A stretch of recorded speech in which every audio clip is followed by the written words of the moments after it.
ಅಸಲಿ ದೇಶಭಕ್ತರು ಯಾರು ಅಂದ್ರೆ ಧರ್ಮ ಜಾತಿ ಎಲ್ಲದನ್ನು ಪಕ್ಕಕ್ಕಿಟ್ಟು ನಾವು ಭಾರತೀಯರು ಅಂತ ಯಾರು ಒಂದಾಗ್ತೀವೋ ನಾವೇ ನಿಜವಾದಂತ ಅಸಲಿ ದೇಶಭಕ್ತರು.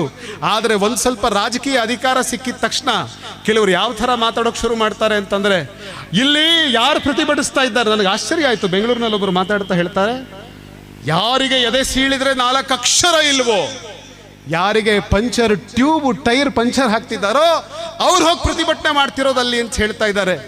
ಆದ್ರೆ ಅಣ್ಣ, ನೀನು ತಿನ್ನುವ ಅನ್ನವನ್ನ ಬೆಳೆದವನು ಎದೆಯಲ್ಲಿ 2 ಅಕ್ಷರ ಸೀಳಿದ್ರೆ ಸಿಗದೆ ಇದ್ದವನು ಅನ್ನ ಬೆಳೆದಿದ್ದಾನೆ. ಎದೆ ಸೀಳಿದ್ರೆ 2 ಅಕ್ಷರ ಸಿಗದೆ ಇದ್ದವರು, ಎದೆ ಸೀಳಿದ್ರೆ 2 ಅಕ್ಷರ ಸಿಗದೆ ಇದ್ದವರು ಅವತ್ತು ಗಾಂಧೀಜಿ ಜೊತೆಗೆ ನಿಂತ್ಕೊಂಡ್ರು, ನೆಹರು ಜೊತೆಗೆ ನಿಂತ್ಕೊಂಡ್ರು, ಪಟೇಲ್ರ ಜೊತೆಗೆ ನಿಂತ್ಕೊಂಡ್ರು. ಅವತ್ತು ದೊಡ್ಡ ದೊಡ್ಡ ಹೋರಾಟಗಳನ್ನ ಮಾಡಿದವರು ಎದೆ ಸೀಳಿದ್ರೆ 2 ಅಕ್ಷರ ಇಲ್ಲದೆ ಇದ್ದವರು. ಆದ್ರೆ ಎದೆ ಸೀಳಿದ್ರೆ ಬಂಗಾರದ ಅಕ್ಷರಗಳು ಉದುರ್ತಾ ಇದ್ವಲ್ಲ, ಅವರೆಲ್ಲ ಬ್ರಿಟಿಷರ ಬೂಟ್ ನೆಕ್ತಾ ಇದ್ರು. ಅವತ್ತು ಬ್ರಿಟಿಷರ ಬೂಟ್ ನೆಕ್ತಾ ಇದ್ರು. जो लोग ब्रिटिश के बूट का पॉलिश करते थे,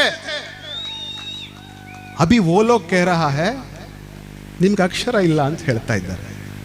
ಸಾವಿರಾರು ವರ್ಷಗಳ ಕಾಲ ಈ ದೇಶದಲ್ಲಿರುವಂಥ ದಲಿತರು, ಶೂದ್ರರು, ಸಾವಿರಾರು ವರ್ಷಗಳ ಕಾಲ ಈ ದೇಶದಲ್ಲಿರುವಂಥ ಹಿಂದುಳಿದ ಜಾತಿಯವರು ಹಲ್ಲು ಕಚ್ಕೊಂಡು ಈ ದೇಶದಲ್ಲಿ ಎಲ್ಲವನ್ನೂ ಸಹಿಸಿಕೊಂಡಿದ್ದಾರೆ. ಆದರೆ ಇವತ್ತು ಮುಸಲ್ಮಾನರಿಗೆ ಆಗಿರೋ ಸಂದರ್ಭ ನೋಡಿ ಅವರೆಲ್ಲರೂ ಬಾಯಿ ಬಿಚ್ತಾ ಇದ್ದಾರೆ. ಯಾಕೆ ಅಂತಂದ್ರೆ, ಅವರಾಗಲೇ ಸುಂದರವಾಗಿ ಒಂದು ಮಾತು ಹೇಳಿದ್ರು. ನನ್ನ ಸ್ನೇಹಿತರೊಬ್ರು ಅವ್ರು ಎಷ್ಟು ಚೆನ್ನಾಗಿ ಹೇಳಿದ್ರು ಅಂದ್ರೆ, ಅವತ್ತು ಯಹೂದಿಯರ ಮೇಲೆ ಆಕ್ರಮಣ ಆಯಿತು, ಸುಮ್ಮನೆ ಇದ್ದೆ. ಅವತ್ತು ಪ್ರಾಟೆಸ್ಟೆಂಟರ ಮೇಲೆ ಆಕ್ರಮಣ ಆಯಿತು, ಸುಮ್ಮನೆ ಇದ್ದೆ. ಕ್ಯಾಥೋಲಿಕ್ಗಳ ಮೇಲೆ ಆಕ್ರಮಣ ಆಯಿತು, ಸುಮ್ಮನೆ ಇದ್ದೆ. ಕಮ್ಯುನಿಸ್ಟರ ಮೇಲೆ ಆಕ್ರಮಣ ಆಯಿತು, ಸುಮ್ಮನೆ ಇದ್ದೆ. ಕಡೆಗೆ ನನ್ನ ಮೇಲೆ ಆಕ್ರಮಣ ಆದಾಗ ನನ್ನ ಪರವಾಗಿ ಧ್ವನಿ ಎತ್ತಕ್ಕವ್ರು ಯಾರೂ ಬರಲಿಲ್ಲ ಅಂತ ಹೇಳಿದ್ರಲ್ಲ, ಆ ಮಾತಿನ ಸತ್ಯದ ಅರಿವು ಈ ದೇಶದ ಎಲ್ಲ ವರ್ಗದವರಿಗೆ ಅನ್ಸೋಕ್ ಶುರುವಾಗಿದೆ. ನೆನ್ಪಿಟ್ಕೊಳ್ಳಿ, ಇವತ್ತು ಈ ದೇಶದ ಪ್ರಧಾನಮಂತ್ರಿ ಯಾವ ಥರ ಮಾತಾಡ್ತಿದ್ದಾರೆ ಅಂದರೆ, ಅವ್ರು ಹೇಳ್ತಾ ಇದ್ದಾರೆ, ಅವ್ರು ಹಾಕ್ಕೊಂಡಿರೋ ಬಟ್ಟೆ ನೋಡಿ ಯಾರು ಪ್ರತಿಭಟನೆ ಮಾಡ್ತಿದ್ದಾರೆ ಅಂತ ಅವ್ರ ಬಟ್ಟೆ ನೋಡಿದ್ರೆ ಗೊತ್ತಾಗುತ್ತೆ. ಈ ಮಾತಾಡಿದವ್ರು ಯಾರು ಗೊತ್ತಾ? ಈ ದೇಶದ ಪ್ರಧಾನಮಂತ್ರಿ. ಈ ದೇಶದ ಪ್ರಧಾನಮಂತ್ರಿ ಹೇಳಿದಂಥ ಮಾತು. ಆದರೆ ನನಗನ್ಸುತ್ತೆ, ಇವತ್ತು ನೀವು ಬಟ್ಟೆಯಿಂದ ಒಬ್ಬ ಮನುಷ್ಯನನ್ನ ನಿರ್ಧಾರ ಮಾಡೋದಾದ್ರೆ, ಬರೀ ಬನಾರಸ್, ನಾನು ಯಾಕೆ ಹೇಳ್ತಾ ಇದ್ದೀನಿ ಮಾತನ್ನ ಅಂತಂದ್ರೆ, ಜಾಮಿಯಾ ಇಸ್ಲಾಂ ಯೂನಿವರ್ಸಿಟಿ ಮಾತ್ರ ಪ್ರತಿಭಟನೆ ಮಾಡಿದಲ್ಲ. ಎದೆ ಸೀಳಿದ್ರೆ 4 ಅಕ್ಷರ ಇಲ್ಲದೆ ಇರೋರು ಪ್ರತಿಭಟನೆ ಮಾಡ್ತಿದ್ದಾರೆ ಅಂತ ಹೇಳಿದ್ರಲ್ಲ. IIT ಮುಂಬೈನವ್ರು ಬಂದು ಪ್ರತಿಭಟನೆ ಮಾಡಿದ್ರೆ ಎದೆ ಸೀಳದೆ 4 ಅಕ್ಷರ ಇಲ್ಲದೆ ಇರೋರು ಅವರು. ಇವತ್ತು ಅದೇ ತರ ಜಾಮಿಯಾ ಮಾಡೋದಲ್ಲ, ಬನಾರಸ್ ಹಿಂದೂ ವಿಶ್ವವಿದ್ಯಾಲಯ ಕೂಡ ಮೋದಿ ಸರ್ಕಾರದ ವಿರುದ್ಧ ಪ್ರತಿಭಟನೆ ಮಾಡಿದೆ. ಅವರು ರಾಜ ಆಗಪ್ಪ ಅಂತ ಹೇಳಿ IAS ಮಾಡಿ ಕೂರಿಸಿದ್ರೆ ರಾಜೀನಾಮಿನ ಎಡಗೈಯಲ್ಲಿ ಬರೆದು ಬಿಸಾಡಿ ನನಗೆ ದೇಶ ಮುಖ್ಯ ಅಂತ ಬೀದಿಗೆ ಬಂದಿದಾರಲ್ಲ. ಎದೆ ಸೀಳಿದ್ರೆ, ಬಹಳ ಜನಕ್ಕೆ ಎದೆ ಸೀಳಿದ್ರೆ ಅಕ್ಷರ ಇರುತ್ತೆ, ಕೆಲವರಿಗೆ ಎದೆ ಸೀಳಿದ್ರೆ ಅಲ್ಲಿ ಅಕ್ಷರವೂ ಇರಲ್ಲ, ಮಾನವೀಯತೆಯೂ ಇರಲ್ಲ, ದೇಶಪ್ರೇಮವೂ ಇರಲ್ಲ, ಬರೀ ಒಣ ಜಂಬ ತುಂಬಿರುತ್ತೆ. ಎದೆ ಸೀಳಿದ್ರೆ, ನಾನು ಯಾಕೆ ಮಾತು ಹೇಳ್ತಾ ಇದ್ದೀನಿ ಅಂದ್ರೆ, ನಾನು ಬರ್ತಾ ಕಾರಲ್ಲಿ ಒಬ್ಬರು ಹೇಳ್ತಾ ಬಂದೆ, ಸ್ವಾತಂತ್ರ್ಯ ಪೂರ್ವದಲ್ಲಿ ಎಂತೆಂಥವರೆಲ್ಲ ಹೋರಾಟ ಮಾಡಿದ್ರು. ನೇತಾಜಿ ಸುಭಾಷ್ ಚಂದ್ರ ಬೋಸ್ ನೆನಪಾಗುತ್ತೆ ನನಗೆ. ನೇತಾಜಿ ಸುಭಾಷ್ ಚಂದ್ರ ಬೋಸ್ ಕೂಡ IAS ಅಧಿಕಾರಿ.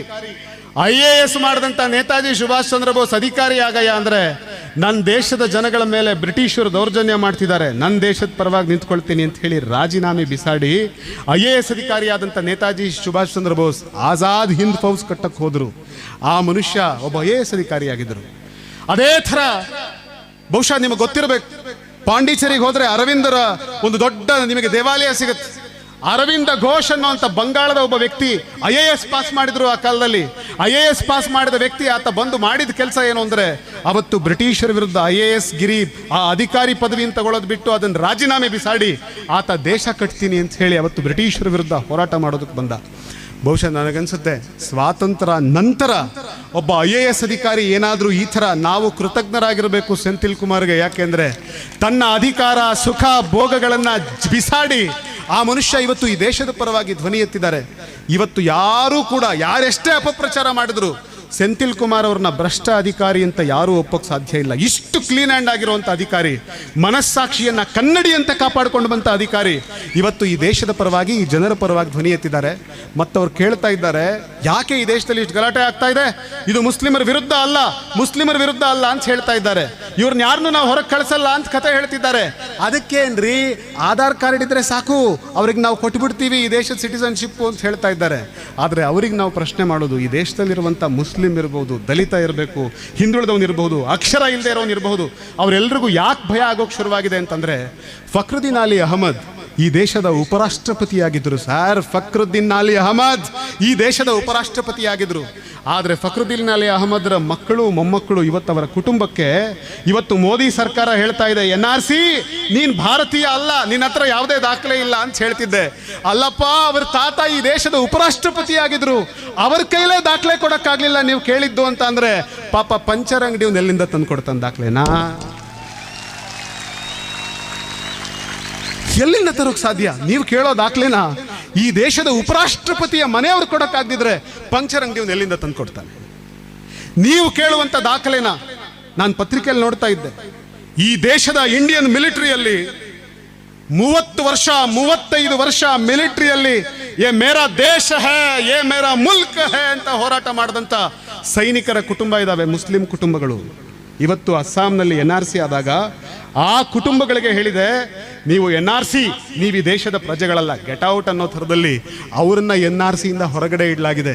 35 ವರ್ಷ ಈ ದೇಶದ ಸೇನೆಗೋಸ್ಕರ ದುಡಿದವನಿಗೆ ನಾನು ಭಾರತೀಯ ಅಂತ ಹೇಳ್ಕೊಳ್ಳೋಕ್ಕೆ ನೀವು ಕೇಳೋ ಡಾಕ್ಯುಮೆಂಟ್ ಕೊಡೋಕೆ ಆಗ್ತಾ ಇಲ್ಲ ಅಂದರೆ, ಪಂಚರ್ ಹಾಕೋನು ಎಲ್ಲಿಂದ ಡಾಕ್ಯುಮೆಂಟ್ ತರ್ತಾನೆ ಸರ್? ಸರಿನಾ ನಾನು ಹೇಳಿದ್ದು? ಮಾತಾಡಿ, ಸರಿನಾ ನಾನು ಹೇಳಿದ್ದು? ಇನ್ನೂ ವಿಚಿತ್ರ ಏನು ಗೊತ್ತಾ? ಈ ದೇಶ ಸ್ವಾತಂತ್ರ್ಯಕ್ಕೋಸ್ಕರ ಲಡಾಯಿ ಮಾಡ್ತಿತ್ತಲ್ಲ, ಸ್ವಾತಂತ್ರ್ಯ ಸೇನಾನಿಗಳು, ಇದೇ ಅಸ್ಸಾಂನಲ್ಲಿ ಸ್ವಾತಂತ್ರ್ಯ ಸೇನಾನಿಗಳಿದ್ರಲ್ಲ, ಆ ಸ್ವಾತಂತ್ರ್ಯ ಸೇನಾನಿಗಳ ಮನೆಯವರು ಇವತ್ತು NRC ಇಂದ ಹೊರಗಡೆ ಉಳಿದಿದ್ದಾರೆ. ಪತ್ರಿಕೆಗಳಲ್ಲಿ ಬರ್ತಾ ಇದೆ. ಆದರೆ ವಿಪರ್ಯಾಸ ಏನು ಅಂದರೆ, ನನಗೆ ಆಶ್ಚರ್ಯ ಆಗಿದೆ, ಅವರ ತಾತ ಈ ದೇಶದ ಸ್ವಾತಂತ್ರ್ಯಕ್ಕೋಸ್ಕರ ದುಡಿದಿದ್ದಾನೆ, ಇಂಡಿಯಾ ದೇಶಕ್ಕೋಸ್ಕರ ದುಡಿದಿದ್ದಾನೆ. ಆದರೆ ಇವತ್ತು ಅವನ ಮಕ್ಕಳಿಗೆ ಹೇಳ್ತಾ ಇದ್ದಾರೆ, NRC ನೀನು ಈ ದೇಶದ ಪ್ರಜೆ ಅಲ್ಲ ಅಂತ ಹೇಳ್ತಾ ಇದ್ದಾರೆ. ಆದರೆ ಇವತ್ತು ಇಂತಿಂಥ ಮಹನೀಯರಿಗೆ ಇಂಥ ಸ್ಥಿತಿ ಬಂದರೆ ಸಾಮಾನ್ಯ ವ್ಯಕ್ತಿಯ ಪಾಡೇನು? ಮತ್ತು ಇನ್ನೊಂದು ಎಷ್ಟು ಹಾಸ್ಯಾಸ್ಪದವಾಗಿದೆ ಅಂದರೆ, ಅವ್ರು ಹೇಳ್ತಾ ಇದ್ದಾರೆ, ನಾವು CAA ಮೂಲಕ ಏನು ಮಾಡೋಕ್ಕೆ ಹೊರಟಿದ್ದೀವಿ, NRC ಮೂಲಕ ಏನು ಮಾಡೋಕ್ಕೆ ಹೊರಟಿದ್ದೀವಿ ಅಂದರೆ, ಪಾಕಿಸ್ತಾನದಲ್ಲಿರುವಂಥ ಅಲ್ಪಸಂಖ್ಯಾತ ಹಿಂದೂಗಳು, ಬಾಂಗ್ಲಾದೇಶದಲ್ಲಿರುವಂಥ ಅಲ್ಪಸಂಖ್ಯಾತ ಹಿಂದೂಗಳು, ಅಫ್ಘಾನಿಸ್ತಾನದಲ್ಲಿರುವಂಥ ಅಲ್ಪಸಂಖ್ಯಾತ ಹಿಂದೂಗಳು ಭಾರತ ದೇಶಕ್ಕೆ ಕರ್ಕೊಂಬಂದು ಅವ್ರಿಗೆ ನಾವೆಲ್ಲಿ ಡಾಕ್ಯುಮೆಂಟ್ ಕೊಡ್ತೀವಿ, ಅವ್ರಿಗೆ ಇಲ್ಲಿ ಸಿಟಿಸನ್ಶಿಪ್ ಕೊಡ್ತೀವಿ ಅಂತ ಹೇಳ್ತಾ ಇದ್ದಾರೆ. ನಾನು ಕೇಳ್ತೀನಿ, ಮೋದಿ ಸಾಬ್, ಈ ದೇಶದಲ್ಲಿ ಎಜುಕೇಷನ್ ಕ್ವಾಲಿಟಿ ಹೇಗಿದೆ ಗೊತ್ತಾ? ಈ ದೇಶದಲ್ಲಿ ಎಷ್ಟು ಜನ ಇಂಜಿನಿಯರಿಂಗ್ ಪಾಸ್ ಮಾಡ್ತಾರೆ, ಅವರನ್ನು ಜಗತ್ತಿನ ಯಾವುದೇ ಬೆಸ್ಟ್ ಜಾಬ್ಸಿಗೆ ಎಂಪ್ಲಾಯ್ ಮಾಡ್ಕೊಳ್ಳೋಕ್ಕೆ ಸಾಧ್ಯ ಇಲ್ಲ ಅಂತ ಹೇಳಿ ರಿಪೋರ್ಟ್ಗಳು ಬಂದಿದ್ದಾವೆ. ಅಷ್ಟು ಕಳಪೆಯಾಗಿ ನಾವು ಎಜುಕೇಷನ್ ಸಿಸ್ಟಮ್ನ ಉದ್ಧಾರ ಮಾಡಬೇಕಿರೋದು ಅಷ್ಟು ಬಾಕಿ ಇದೆ. ಈ ದೇಶದ ಬಡತನದ ಪ್ರಮಾಣ ಎಷ್ಟಿದೆ, ಈ ದೇಶದಲ್ಲಿ ಹೌಸ್ಲೆಸ್ ಎಷ್ಟು ಜನ ಇದ್ದಾರೆ, ಈ ದೇಶದಲ್ಲಿರುವಂಥ ಉದ್ಯೋಗಗಳು ಯಾವ ಮಟ್ಟಕ್ಕಿದೆ ಅಂತಂದರೆ, ಮೊನ್ನೆ ಯಾವುದೋ ಒಂದು D ದರ್ಜೆ ನೌಕರರ ಒಂದು ಕಾಲ್ ಮಾಡಿದ್ರೆ ಉತ್ತರ ಪ್ರದೇಶದಲ್ಲಿ 6 ಲಕ್ಷ ಜನ ಅಪ್ಲೈ ಮಾಡಿದಾರಂತೆ. ಡಬಲ್ ಡಿಗ್ರಿ ಪಡ್ಕೊಂಡಿರೋ ಜನ 6 ಲಕ್ಷ ಜನ ಕಸ ಗುಡಿಸೋದಕ್ಕೋಸ್ಕರ ಅಪ್ಲಿಕೇಶನ್ ಹಾಕ್ತಾರೆ. ಈ ದೇಶದಲ್ಲಿರೋ ಜನಕ್ಕೆ ನಿಮ್ಮ ಕೈ ಉದ್ಯೋಗ ಕೊಡೋಕ್ಕಾಗ್ತಾ ಇಲ್ಲ, ಈ ದೇಶದಲ್ಲಿರೋ ಜನಕ್ಕೆ ನಿಮ್ಮ ಕೈ ಶಿಕ್ಷಣ ಕೊಡೋಕ್ಕಾಗ್ತಾ ಇಲ್ಲ, ಈ ದೇಶದಲ್ಲಿರುವಂಥ ಜನಕ್ಕೆ ನಿಮಗೆ ಅವ್ರಿಗೆ ಸರಿಯಾದಂಥ ಉದ್ಯೋಗ ಮತ್ತು ಅವ್ರಿಗೆ ಆಶ್ರಯವನ್ನು ಕೊಡೋಕ್ಕಾಗ್ತಾ ಇಲ್ಲ. ವಿದೇಶದಿಂದ ಕರ್ಕೊಂಡು ಬರ್ತೀರಾ. ಇವತ್ತು NRC ಮಾಡೋದ್ರ ಮೂಲಕ ಅಸ್ಸಾಂ ಒಂದರೊಳಗಡೆ ಎಷ್ಟು ಖರ್ಚು ಮಾಡಿದ್ದೀರಾ? 1,500,000 ಕೋಟಿ ಸರ್ಕಾರ ಖರ್ಚು ಮಾಡಿದೆ. ಮಾತ್ರ ಅಲ್ಲ, ಆ ದೇಶದಲ್ಲಿ ಆ ಅಸ್ಸಾಂನಲ್ಲಿರುವಂಥ 3 ಕೋಟಿ ಜನ ಅವರು ದಾಖಲೆ ಹೊಂದಿಸ್ಕೊಳ್ಳೋಕ್ಕೆ ಏನಿಲ್ಲ ಅಂದರೂ 7,500 ಕೋಟಿ ಖರ್ಚು ಮಾಡಿದ್ದಾರೆ. ಜನ ನಾಳೆ ಇಡೀ ದೇಶದಲ್ಲಿ ಈ NRC ನಾವು ಜಾರಿ ಮಾಡ್ತೀವಿ ಅಂತ ಒಂದ್ಸಲ ಅಂತಾರೆ, ಪ್ರಧಾನಮಂತ್ರಿ ಇನ್ನೊಂದ್ಸರ್ತಿ ಬಂದು ಇಲ್ಲ ನಾವಾಗಂದಿಲ್ಲ ಅಂತ ಪ್ರಧಾನಮಂತ್ರಿ ಇನ್ನೊಂದ್ಸಲ ಬಂದು ಇನ್ನೊಂದು ಥರ ಮಾತಾಡ್ತಾರೆ. ಅದೆರಡೂ ಬಿಟ್ಟರೆ ನಾವು ಯಡಿಯೂರಪ್ಪನವ್ರು ಇವ್ರು ಇನ್ನೊಂದು ಥರ ಮಾತಾಡ್ತಾರೆ. ಆಗಲೇ ನೀವು ಹೇಳಿದ್ರಲ್ಲ ನಮ್ಮ ಶೋಭಕ್ಕ, ಅವ್ರು ಇನ್ನೊಂದು ಥರ ಮಾತಾಡ್ತಾರೆ.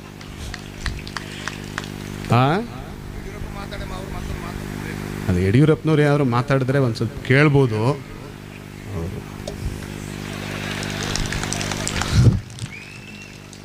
ಆದರೆ ನಿನ್ನೆ ಒಬ್ಬರು ಖಾದರ್ ಒಂದು ಮಾತು ಹೇಳಿದ್ದಾರೆ. ಈ ಮಾತು ನನಗೂ ನಿಜ ಅನಿಸ್ತಾ ಇದೆ. ಯಾಕೆ ಮಂಗಳೂರಿನ ಆ ಘಟನೆ ನಡೆದಿದೆ ಅಂತಂದರೆ, ಯಡಿಯೂರಪ್ಪನವ್ರ ಆಡಳಿತಕ್ಕೆ ಕಪ್ಪು ಚುಕ್ಕೆ ಇಡಬೇಕು ಅಂತ ಒಂದಷ್ಟು ಜನ ಷಡ್ಯಂತ್ರ ಮಾಡಿದ್ದಾರೆ ಅನ್ನೋ ಮಾತನ್ನು ಆರೋಪವನ್ನು ಇವ್ರೇನು ಮಾಡಿದ್ರಲ್ಲ, ನನಗನ್ಸುತ್ತೆ ನಿಜವಾಗ್ಲೂ ಯಡಿಯೂರಪ್ಪನವ್ರಿಗೆ BJPಯವರೇ ಕಾಲೆಳೆಯೋದ್ರಿ. ನೀವು ಯಾರು ಬೇರೆ ಎದುರುಗಡೆಯವರು ಕಾಂಗ್ರೆಸ್ ಪಕ್ಷದವ್ರು ಯಾರೂ ಬೇಕಿಲ್ಲ, ಅವರೇ ಕಾಲೆಳೆಯೋದಕ್ಕೋಸ್ಕರ ಬಹುಶಃ ಇಂಥ ಅನೇಕ ಕೆಲಸಗಳನ್ನು ಅವರು ಮಾಡ್ತಾ ಬರ್ಬೋದು. ಅದೇನೇ ಇರಲಿ ಪ್ರೀತಿಯ ಬಂಧುಗಳೇ, ಇವತ್ತಂತೂ ನಾವೆಲ್ಲರೂ ಒಟ್ಟಾಗಿ ಸೇರಿದ್ದೀವಿ. ನಾವೆಲ್ಲರೂ ಇನ್ನೂ ಸೆಂಥಿಲ್ ಸಾಬ್ ಅವರ ಮಾತನ್ನು ಕೇಳಬೇಕು ಅಂತ ಇದ್ದೀವಿ. ನಾನು ಕಡೆಯದಾಗಿ ಒಂದು ಮಾತು ಹೇಳೋದಕ್ಕೆ ಇಷ್ಟಪಡ್ತೀನಿ. ನಾನು ಮೊನ್ನೆ ಬರಬೇಕಾದ್ರೆ ಬೆಳಗ್ಗೆ ಎದ್ದು ಕುವೆಂಪು ಅವ್ರದ್ದೊಂದು ಮಾತನ್ನು ಓದಿದೆ. ಆ ಮಾತು ಓದಿದಾಗ ನನಗೆ ಭಾಳ ಖುಷಿ ಆಯಿತು. ನನಗಿನ್ನೂ ಭಾಳ ಸಂತೋಷ ಏನು ಗೊತ್ತಾ, ಎಷ್ಟೋ ಜನ ಯುವಕರು ದಾರಿ ತಪ್ಪಿ ಏನೇನೋ ಮಾಡಿಬಿಡ್ತಾರೆ. ಒಬ್ಬ ಹರೀಶ್ ಬಂಗೇರ ಅಂತ ಯಾರೋ ಒಬ್ಬ ಹುಡುಗ, ನೋಡಿದ್ದೀರಿ ನೀವು ಕೂಡ ಸೋಷಿಯಲ್ ಮೀಡಿಯಾದಲ್ಲಿ. ಅವನು ಸೌದಿಯಲ್ಲೆಲ್ಲೋ ಅಲ್ಲಿಯ ಮೆಕ್ಕಾ ವಿರುದ್ಧ, ಆ ದೇಶದ ರಾಜನ ವಿರುದ್ಧ ಕೆಟ್ಟದಾಗಿ ಫೇಸ್ಬುಕ್ ಅಲ್ಲಿ ಕಾಮೆಂಟ್ ಮಾಡಿದಾನೆ. ಅವನ್ನ ಅರೆಸ್ಟ್ ಮಾಡಿದ್ದಾರೆ. ಆದರೆ ಇಡೀ ಫೇಸ್ಬುಕ್ ತುಂಬ ಏನು ಕಾಣ್ತಾ ಇದೆ ಅಂತಂದ್ರೆ, ಸೌದಿಲಿರುವಂಥ ಮುಸಲ್ಮಾನರನ್ನ ಇಲ್ಲಿರುವಂಥ ಅನೇಕ ಜನ ಮುಸಲ್ಮಾನರು ಒತ್ತಾಯಿಸ್ತಾ ಇದ್ದಾರೆ. ಅವನು ನಿಜ ನಮ್ಮ ವಿರುದ್ಧ ಫೇಸ್ಬುಕ್ಕಲ್ಲಿ ಒಂದು ಪೋಸ್ಟ್ ಹಾಕ್ಬಿಟ್ಟಿದ್ದಾನೆ, ಆದರೆ ಅವನಿಗೆ ಇಲ್ಲಿ ಚಿಕ್ಕ ಮಕ್ಕಳಿದ್ದಾರೆ, ಅವನನ್ನು ಬಿಡಿಸ್ಕೊಂಡು ಬನ್ನಿ ಅಂತ ಹೇಳಿ ಟ್ವಿಟ್ಟರ್ಗಳಲ್ಲಿ, ಫೇಸ್ಬುಕ್ಗಳಲ್ಲಿ ಮುಸಲ್ಮಾನರು ಯಾರು ಅವರನ್ನ ಟೀಕೆ ಮಾಡಿದ್ರೋ ಅವನ ಪರವಾಗಿ ಇವರು ಹೋರಾಟ ಮಾಡ್ತಾ ಇದ್ದಾರೆ. ಅವರು ಕೂಡ ಅಲ್ಲಿ ಅವನನ್ನು ಬಿಡಿಸ್ಕೊಂಡು ಬರೋದಕ್ಕೋಸ್ಕರ ತುಂಬ ಕಠಿಣವಾದ ಕಾನೂನಿದೆ, ಆದರೆ ಅವರನ್ನು ಬಿಡಿಸ್ಕೊಂಡು ಬರೋದಕ್ಕೋಸ್ಕರ ಅಲ್ಲಿನ ಅನೇಕ ಜನ ಯುವಕರು ಹೋರಾಟ ಮಾಡ್ತಿದ್ದಾರೆ. ನನ್ನ ದೇಶ ಹಿಂಗಾಗಲಿ ಸರ್, ನಮ್ಮ ದೇಶ ಹಿಂಗಾಗಲಿ. ತಪ್ಪು ನಾನು ಮಾಡಿರಲಿ, ನಮ್ಮನ್ನು ಕ್ಷಮಿಸಿ. ತಪ್ಪು ನೀವು ಮಾಡಿರಲಿ, ನಿಮ್ಮನ್ನು ಕ್ಷಮಿಸಿ. ನಾವು ಅಣ್ಣ ತಮ್ಮಂದ್ರಂತೆ ಬದುಕೋಣ. ಹಬ್ಬ ಇದ್ದಾಗ ನೀವು ಕರೀರಿ, ನಾವು ಬರೋಣ. ನಾವೇನಾದರೂ ಹಬ್ಬ ಇದ್ದಾಗ ನಾವು ಕರಿತೀವಿ, ನೀವು ಬನ್ನಿ. ನಾವೊಂದು ಊರಲ್ಲಿ ಮನುಷ್ಯರಾಗಿ ಬದುಕೋಣ. ಹಿಂದೂಗಳಾಗಿ ಮುಸಲ್ಮಾನರಾಗಿ ಬದುಕ್ತಾ ಇದ್ವಿ ಇಷ್ಟು ದಿವಸ. ನಾವೊಂದು ಊರಲ್ಲಿ ಮನುಷ್ಯರಾಗಿ ಬದುಕೋಣ, ಪ್ರೀತಿಯಿಂದ ಬದುಕೋಣ. ಕುವೆಂಪು ಅವರು ಬಹಳ ಸುಂದರವಾದ ಒಂದು ಮಾತು ಹೇಳ್ತಾರೆ. ನಾಳೆ ಕುವೆಂಪು ಹುಟ್ಟಿದ ದಿವಸ, ನೆನ್ಪಿಟ್ಕೊಳ್ಳಿ, ನಾಳೆ ಕುವೆಂಪು ಹುಟ್ಟಿದ ದಿವಸ. ರಾಷ್ಟ್ರಕವಿ ಕುವೆಂಪು ಒಂದು ಮಾತು ಹೇಳ್ತಾರೆ, ಓ ಬನ್ನಿ ಸೋದರರೇ ಬೇಗ ಬನ್ನಿ, ಗುಡಿ ಚರ್ಚು ಮಸೀದಿಗಳ ಬಿಟ್ಟು ಹೊರ ಬನ್ನಿ, ಬಡತನವ ಬುಡಮಟ್ಟ ಕೀಳ ಬನ್ನಿ, ಮೌಢ್ಯತೆಯ ಮಾರಿಯನು ಹೊರದೂಡಲೈ ತನ್ನಿ, ವಿಜ್ಞಾನ ದೀವಿಗೆಯ ಹಿಡಿಯ ಬನ್ನಿ. ಓ ಬನ್ನಿ ಸೋದರರೇ ಬೇಗ ಬನ್ನಿ, ಸಿಲುಕದಿರಿ ಮತವೆಂಬ ಮೋಹದ ಜ್ಞಾನಕ್ಕೆ ಮತಿಯಿಂದ ದುಡೀರೈ ರಾಷ್ಟ್ರಹಿತಕ್ಕೆ, ಆ ಮತದ ಈ ಮತದ ಹಳೆ ಮತದ ಸಹವಾಸ ಸಾಕಿನ್ನು ಸೇರಿರೈ ಮನುಜ ಮತಕ್ಕೆ. ಆ ಕುವೆಂಪು ಅವರ ವಾಣಿ ನಮಗೆ ಆದರ್ಶವಾಗಲಿ. 200 ವರ್ಷಗಳ ಹಿಂದೆ ಅಮೆರಿಕಾ ದೇಶದ ಒಬ್ಬ ಶ್ರೇಷ್ಠ ತತ್ವಜ್ಞಾನಿ ಈ ಮಾತು ಹೇಳ್ತಾನೆ. ಆ ಮಾತು ನಂಗೆ ತುಂಬ ನೆನಪಾಗ್ತಿದೆ. ಆ ಮಾತು ಹೇಳಿ ನಾನು ಮಾತು ಮುಗಿಸ್ತೀನಿ. ಆತ ಹೇಳ್ತಾನೆ, ವಾಟ್ ಈಸ್ ಇಂಡಿಯಾ ಅಂತ. ಅಮೆರಿಕಾದ Mark Twain was the greatest historian and philosopher. He was questioned by one of his students, sir, what is India, sir? Again and again. You are quoting this word called as India. What is India? His answer was so poetic, sir. He said this, my child, this is India.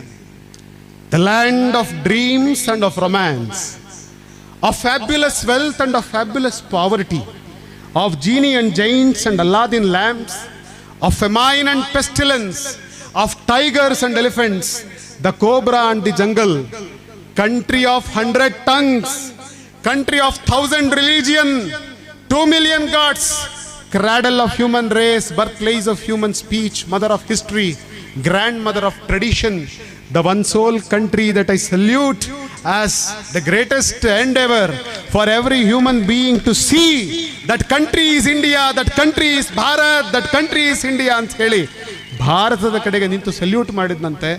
ನನ್ನ ಭಾರತ ಹಿಂಗಾಗಲಿ, ಇಲ್ಲಿ 1000 ಧರ್ಮವನ್ನು ಪಾಲಿಸ್ತಾರ, ಅವರೆಲ್ಲರಿಗೂ ಆಶ್ರಯ ಕೊಡುವ ದೇಶ ಇದಾಗಲಿ. 100 ಭಾಷೆ 1000 ಭಾಷೆ ಮಾತಾಡ್ತಾರ, ಅವರೆಲ್ಲರಿಗೂ ಸ್ವಾತಂತ್ರ್ಯ ಇರುವ ಭಾಷೆ ಇದಾಗಲಿ. ಎಲ್ಲರೂ ಒಟ್ಟಾಗಿದ್ದು ದೇಶವನ್ನು ಮುನ್ನಡೆಸುವಂತಾಗಲಿ. ಎಲ್ಲರಿಗೂ ಶುಭವಾಗಲಿ. ಸಾರೇ ಜಹಾನ್ ಸೆ ಅಚ್ಚಾ, ಜೋರ್ ಹೇಳಿ, ಸಾರೇ ಜಹಾನ್ ಸೆ ಅಚ್ಚಾ, ಸಾರೇ ಜಹಾನ್ ಸೆ ಅಚ್ಚಾ, ಸಾರೇ ಜಹಾನ್ ಸೆ ಅಚ್ಚಾ. ನಮಸ್ಕಾರ. ಎಲ್ಲರನ್ನ ಬಹಳಷ್ಟು ರೋಮಾಂಚನಗೊಳಿಸುವ ಹಾಗೆ ಸಾಮಾಜಿಕ ಸಂದೇಶದೊಂದಿಗೆ ಬಹಳಷ್ಟು ಅಚ್ಚುಕಟ್ಟಾದಂತಹ ಮಾತಿನ ಮೂಲಕ ಜನಸಾಗರದಲ್ಲಿ ಕ್ಷಣವೂ ಕೂಡ ರೋಮಾಂಚನವನ್ನು ಮೂಡಿಸಿದ ಸಾಮಾಜಿಕ ಹೋರಾಟಗಾರರು ಸನ್ಮಾನ್ಯ ಶ್ರೀಯುತ ನಿಖಿತ್ ರಾಜ್